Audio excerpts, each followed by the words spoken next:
Welcome to the place where we learn about and learn from the leaders in our field who are powering human creativity. I am Aaron Dworkin, and this is Arts Engines.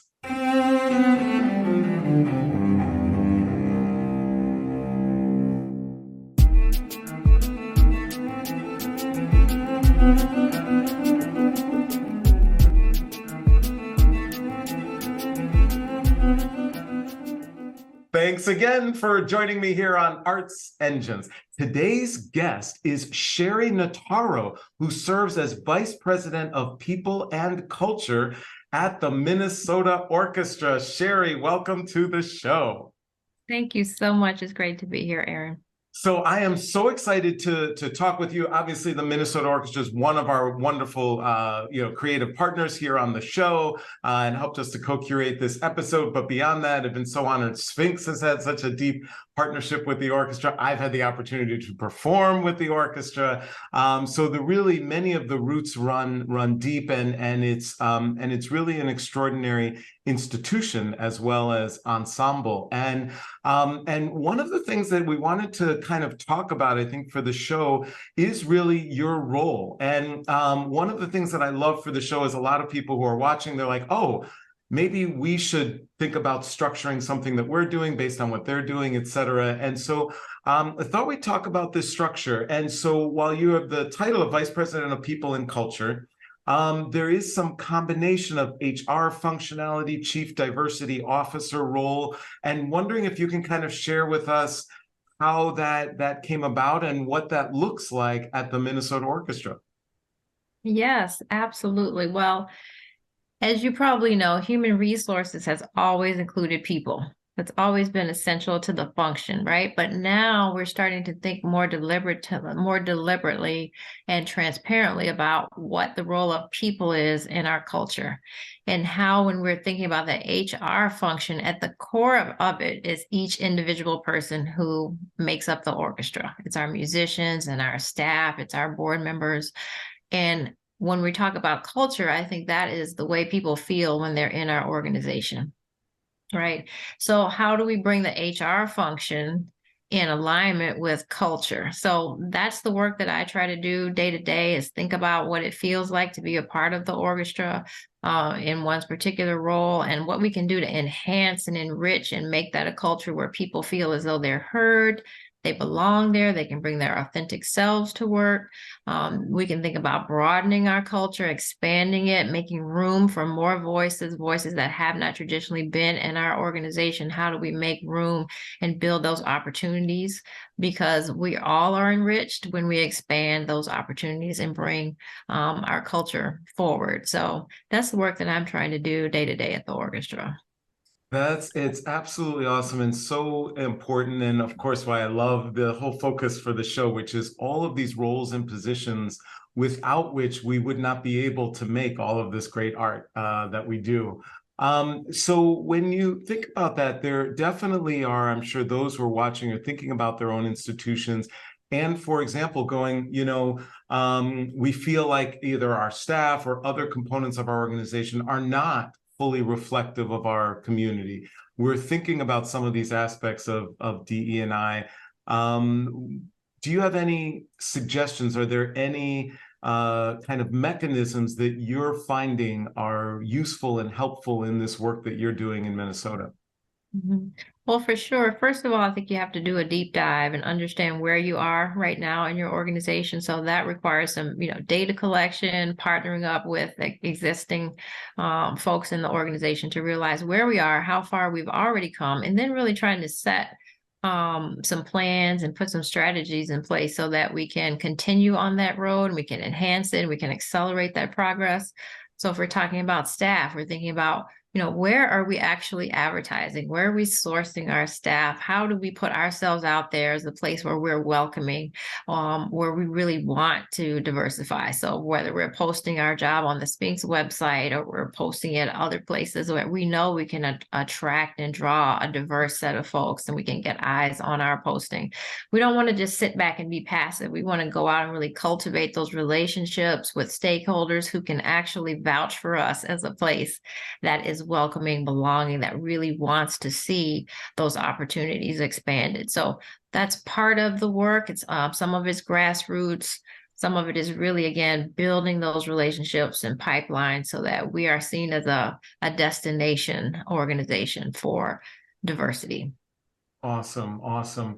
And for some, right, there are some institutions where they have their, if you will, head of HR, and then separate from that, they have some head of either DE&I or just diversity, et cetera. And in some ways they're separate. Are you finding that there are core benefits that you gain from integrating and fully integrating those two? Oh, absolutely. I think bringing together the HR function along with DEI, it just allows for consistency. It allows for us to understand that these processes need to happen throughout the organization. They should not be siloed. It should be about the way we operate as an institution, from the way we bring people in through recruitment, the way we support them through professional development and recognition, the way that we think about their benefits, the way that we offboard and folks exit our organization and hopefully go on to speak well of us at their next place of business, so that we can have, again, the sense that this is a place that people want to be. So everything that we do, we really need to infuse this sense of diversity, equity, and inclusion. And if that is centralized, then we have a much better opportunity, I think, of, again, operationalizing it and institutionalizing it. This is the way we do business. Yeah, gotcha. And so switching gears a little bit, thinking about a lot of institutions, and I hear from a lot of people that they struggle sometimes with siloing within their institutions in the academic world, whether it's faculty versus staff versus the students, et cetera, orchestral world, musicians versus staff or board, et cetera, presenters could be a similar thing. Wondering just any thoughts that you have about that. And again, similarly, mechanisms or solutions that you found are helpful in kind of dealing with that siloing that takes place in so many institutions. Oh, definitely. So one thing that attracted me to this role was their strategic plan. The strategic plan was already up and running. And throughout the strategic plan, DEI is a thread, anti-racism is a thread. So I am one of the senior colleagues at the organization, and the rest of us, we're working together. So the strategic plan has buy-in and ownership from all the senior colleagues. So it's not just me on an island trying to do this work. My work is embedded in the strategic plan that the organization has already embraced fully. It's already been embraced by the board. So I know that my work is a part of what the institution's priorities are. It is not separate. I'm not on an island unto myself. So myself and the CEO and all of my VP colleagues, we all have a piece and a part of DEI and anti-racism, and then we can collaborate and work together to move that throughout the entire organization. Absolutely. That's so awesome. And especially I love that the valuation piece, that it's part of a plan where the entirety of the organization says we value these types of things in the work that we do. So important. And I know you have some roots even back here in Michigan, and where there's of course a deep valuation of those DEI issues as we think about them as an academic institution. So just wondering, right, the past several years have brought about significant change in society, and it seems a significant change in the way that DEI overall, or the way that even institutions view their people.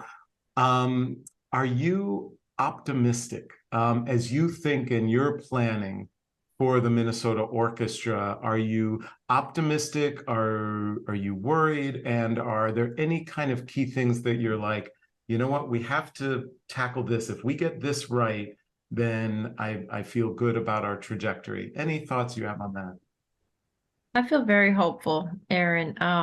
The people that I know in the orchestra are so committed to this work. And when I meet a new person and I have these conversations, there is a point of entry into this work for everyone, right? There's no one size fits all about the way to do this work. And what I'm trying to do is meet people where they are and find the entry point and then build on that. learning together with folks, listening to people, having empathy for their lived experiences and what has brought them to this point in their lives, and then exploring with them how they can help, how they can be on the team and work collaboratively in whatever space they occupy in the orchestra to make progress. So I'm very hopeful because I've met folks who say, I want to know how I can do better. I want to learn. I want to expand on what I've already been doing. How can I help? And so I'm very hopeful that working together, having that grace and empathy for each other, we will find ways to make progress. That's absolutely awesome. And of course, I see that manifest in so many ways with the orchestra, and especially some of the wonderful partnerships that the orchestra has. It really seems phenomenal. So unfortunately, we are running short on time, but I always like to ask of all my guests, because we have many who watch the show who are in various administrative capacities in the creative sector, in the arts world. With this work, especially, there's got to be some tough days, some challenging times. And just wondering, as a leader, as an individual, are there any key things that you do when times are the toughest, or it seems like there are some problems that might be insurmountable? What things do you do as a leader to kind of help you through those difficult times? Sure, yeah. I think back on my time as a little girl growing up in the South in Virginia and just listening to my parents and my elders tell me, go get your education and then bring somebody else along. Grab somebody else and bring them along. And so when I start to feel like, oh, this is tough, I think, oh no, I have it so, so good. I compare myself to my ancestors and the folks that had to go through so much to walk through doors that now I can occupy and thrive in. That gives me inspiration. Oh, Sheri Notaro, you truly are one of the arts engines who is powering human creativity in our world. Thank you so much for everything that you do. Thank you, Aaron.